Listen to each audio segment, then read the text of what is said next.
સ્વાધ્યાય 1.14 પરમાણ્વીય માપક્રમની લંબાઈનો સુવિધાજનક એકમ એંગસ્ટ્રોમ છે અને તેને એ અને ઉપર 0 એવી રીતના બતાવાય છે.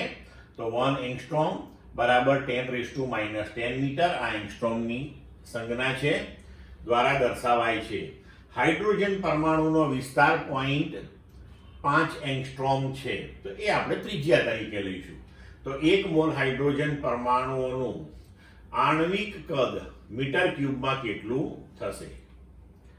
તો H2 ના એક પરમાણુની ત્રિજ્યા આપણને 0.5 એંગસ્ટ્રોમ આપી છે. 1 એંગસ્ટ્રોમ એટલે 10⁻⁻10 મીટર.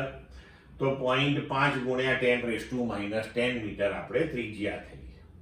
હવે પરમાણુનું કદ આપણે લઈએ તો આપણે એને એક ગોળો ગણી લઈએ તો 4/3 પાઈ r³ એનું કદ થશે. 4/3 પાઈની અને r ની કિંમતો મૂકી દેતા આપણો જવાબ આવશે 0.5233 × 10⁻⁻30.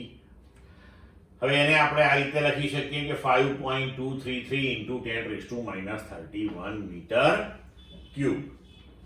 તો 1 મોલ H2 માં પરમાણુઓની સંખ્યા એ એવોગેડ્રો અંક જેટલી એટલે કે 6.023 × 10⁻23 થશે. હવે આપણે એક પરમાણુનું કદ શોધ્યું તો આટલા પરમાણુઓનું કેટલું? આટલા પરમાણુઓનું શોધીએ એટલે ઓટોમેટિક 1 મોલનું મળી ગયું કહેવાય. તો 1 મોલ H2 ના પરમાણુનું કદ બરાબર એક પરમાણુનું કદ ગુણ્યા એવોગેડ્રો અંક.